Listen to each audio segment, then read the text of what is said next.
بسم اللہ الرحمن الرحیم۔ اللہ تبارک و تعالیٰ کے نام سے شروع جو بڑا مہربان اور نہایت رحم کرنے والا ہے۔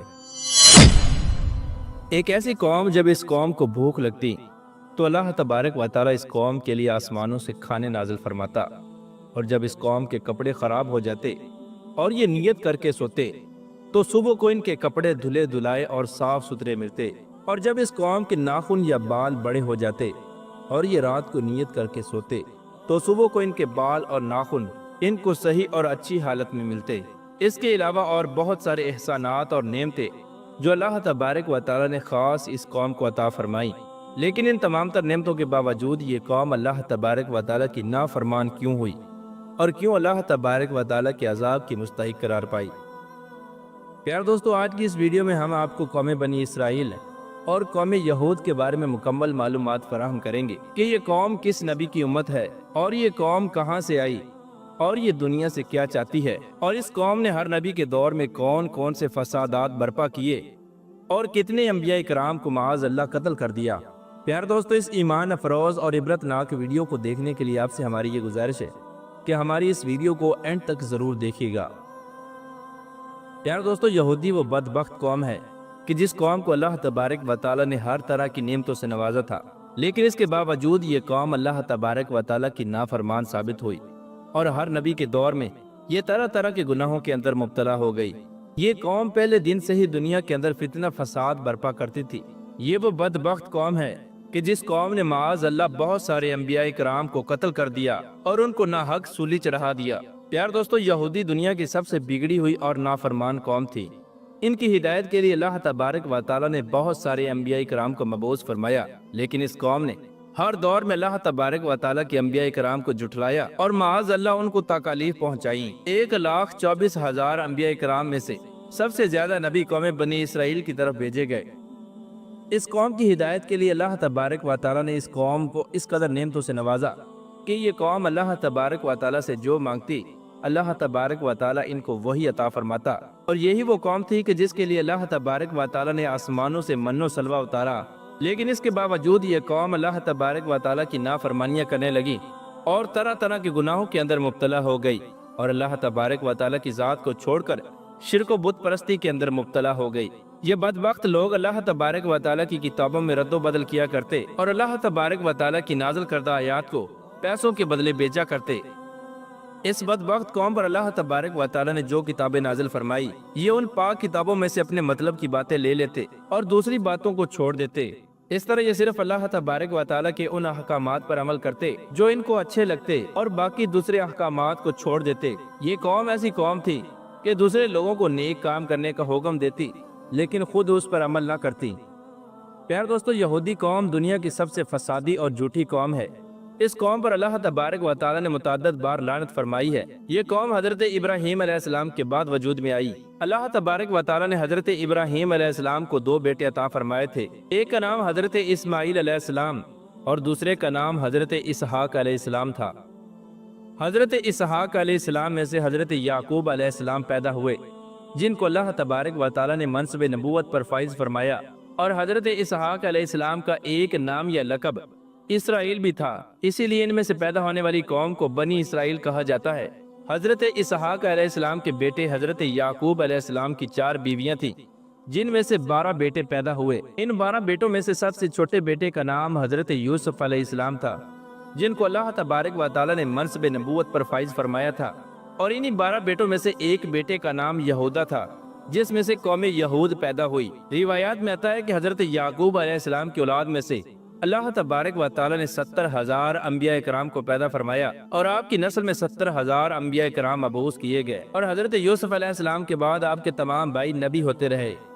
حضرت یوسف علیہ السلام کے زمانہ حکومت میں جب مصر کے اندر قحط سالی ہوئی تو ان کے بھائی بھی قحط سالی کی وجہ سے مصر کے اندر آ گئے اور حضرت یوسف علیہ السلام کے پاس رہنے لگے۔ حضرت یوسف علیہ السلام کے بعد جب فرعون کا زمانہ آیا تو فرعون نے ان کو اپنا غلام بنا لیا، اور یہ کئی سالوں تک فرعون کی غلامی کرتے رہے۔ حضرت موسیٰ علیہ السلام کے زمانے میں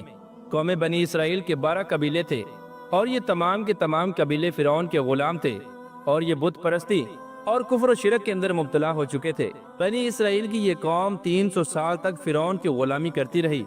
اور کفر و شرک کے اندر مبتلا رہی۔ ان کی ہدایت کے لیے اللہ تبارک و تعالیٰ نے حضرت موسیٰ علیہ السلام کو مبعوث فرمایا۔ فرعون اس قوم پر طرح طرح کے ظلم و ستم کرتا اور ان سے اپنی عبادت کرواتا۔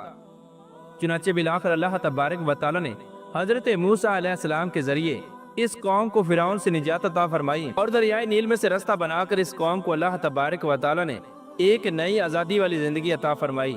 لیکن اس کے باوجود یہ قوم اللہ تبارک و تعالیٰ کی نافرمان ثابت ہوئی اور اللہ تبارک و تعالیٰ کی ناشکری کرنے لگی۔ جب حضرت موسیٰ علیہ السلام اللہ تبارک و تعالیٰ سے ہم کلام ہونے کے لیے کوہ طور پر تشریف لے گئے تو ان کے پیچھے یہ قوم کفر و شرک اور بت پرستی کے اندر مبتلا ہو گئی اور ایک بچڑے کی پوجا کرنے لگی۔ جب اللہ تبارک و تعالیٰ نے اس قوم کو شرک سے منع کیا اور اس بچڑے کو ذبح کرنے کا حکم دیا تو یہ قوم طرح طرح کے بہانے بنانے لگی اور 5 مرتبہ حضرت موسیٰ علیہ السلام کو کوہ طور پہاڑ پر بھیجا تاکہ وہ اپنے رب سے ٹھیک ٹھیک حکم لے کر آئیں۔ یہ صرف اس لیے تھا تاکہ یہ قوم اس گائے کو ذبح کرنے سے بچ سکے اور اسی طرح اس کی پوجا کرتی رہے۔ پیار دوستو، فرعون کی ہلاکت اور حضرت موسیٰ علیہ السلام کے بہت سارے معجزات کو دیکھنے کے باوجود بھی یہ قوم اللہ تبارک و تعالیٰ پر سچے دل سے ایمان نہ لائی۔ یہ قوم کھلے عام حضرت موسیٰ علیہ السلام سے یہ کہا کرتی کہ جب تک ہم اللہ تبارک و تعالیٰ کو اپنی آنکھوں سے نہ دیکھ لیں تب تک ہم اس پر ایمان نہ لائیں گے۔ اس قوم کے لیے اللہ تبارک و تعالیٰ نے آسمانوں سے کھانا نازل فرمایا اور ان کے پینے کے لیے پانی کے 12 چشمے جاری کیے تاکہ یہ قوم آپس میں جھگڑا نہ کرے۔ لیکن اس کے باوجود یہ قوم اللہ تبارک و تعالیٰ کی نافرمانی سے باز نہ آئی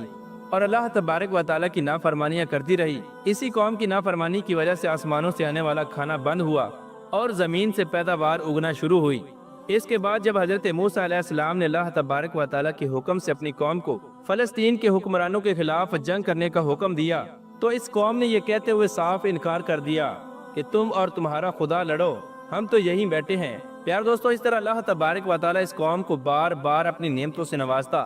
اور یہ قوم بار بار اللہ تبارک و تعالیٰ کی نافرمانی کرتی۔ یہ قوم اللہ تبارک و تعالیٰ کے انبیاء کرام کو جھٹلاتی اور ان پر ظلم و ستم کرتی۔ اس قوم نے اللہ تبارک و تعالیٰ کے تمام انبیاء کرام کی نافرمانی کی اور معاذ اللہ ان کو قتل کر دیا۔ اسی قوم نے حضرت زکریا علیہ السلام کو قتل کروایا اور اسی قوم نے حضرت یحییٰ علیہ السلام کو بھی قتل کروایا اور یہی قوم حضرت عیسیٰ علیہ السلام کو سولی پر چڑھانے کی سازش کے اندر ملوث تھی۔ پیار دوستو، یہ قوم اللہ تبارک و تعالیٰ کے بعض پیغمبروں کو مانتی ہے اور بعض کا انکار کرتی ہے۔ ان کا یہ عقیدہ ہے کہ قوم بنی اسرائیل میں صرف پیغمبر پیدا ہو سکتا ہے، اس کے علاوہ کسی اور قوم میں کوئی پیغمبر پیدا نہیں ہو سکتا۔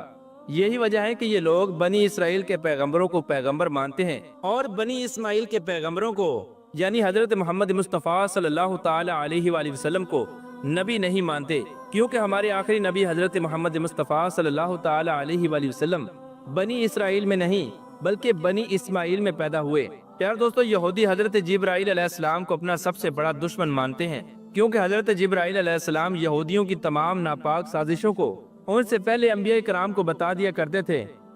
اور ان لوگوں کے عقیدے کے مطابق حضرت جبرائیل علیہ السلام نے آخری نبوت کے لیے ایک غلط ہستی کا انتخاب کیا ہے، کیونکہ ان کے عقیدے کے مطابق آخری نبی بھی بنی اسرائیل میں سے ہونا چاہیے، اور چونکہ حضور اکرم صلی اللہ تعالی علیہ وآلہ وسلم بنی اسماعیل میں سے ہیں، لہٰذا اسی وجہ سے یہ حضور اکرم صلی اللہ تعالی علیہ وآلہ وسلم کو نبی نہیں مانتے اور حضرت جبرائیل علیہ السلام کو اپنا دشمن مانتے ہیں۔ اس قوم کا یہ بھی عقیدہ ہے کہ یہ اللہ تبارک و تعالیٰ کی سب سے لاڈلی قوم ہے، یہ دنیا کے اندر جو بھی گناہ کرے گی اللہ تبارک و تعالیٰ ان کو بخش دے گا اور یہ بغیر حساب و کتاب جنت میں جائیں گے۔ ان لوگوں کے عقیدے کے مطابق دنیا میں بھی ان لوگوں کے لیے انعامات ہیں اور آخرت کے اندر بھی ان لوگوں کے لیے انعامات ہیں، اور جہنم کی آگ ان کو ہرگز نہ جلائے گی، لہٰذا یہ دنیا میں جو کچھ بھی کرتے رہیں آخرت میں ان سے کوئی پوچھ گچھ نہ ہوگی۔ پیار دوستو، یہ قوم شروع ہی سے فسادی قوم ہے، یہ لوگوں کو ان کی بستیوں سے نکال دیا کرتے اور ان پر قبضہ کر لیا کرتے، جیسا کہ آج کے دور میں یہ لوگ فلسطین کے لوگوں کے ساتھ کر رہے ہیں۔ پیار دوستو، یہ وہ بدبخت قوم ہے کہ جس نے ہمارے آخری نبی حضرت محمد مصطفیٰ صلی اللہ تعالی علیہ وآلہ وسلم کو بھی طرح طرح کی تکالیف دینے کی کوشش کی اور ان پر معاذ اللہ جادو کروایا۔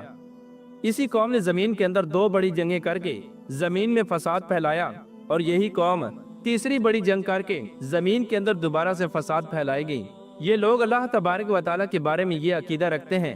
کہ معاذ اللہ اللہ تبارک و تعالیٰ فقیر ہے اور ہم غنی ہیں، اور دنیا کے تمام پھل اناج اور نعمتیں ہمارے قبضے میں ہیں، یہ وہی لوگ کھا سکتے ہیں جن کو ہم کھلانا چاہیں۔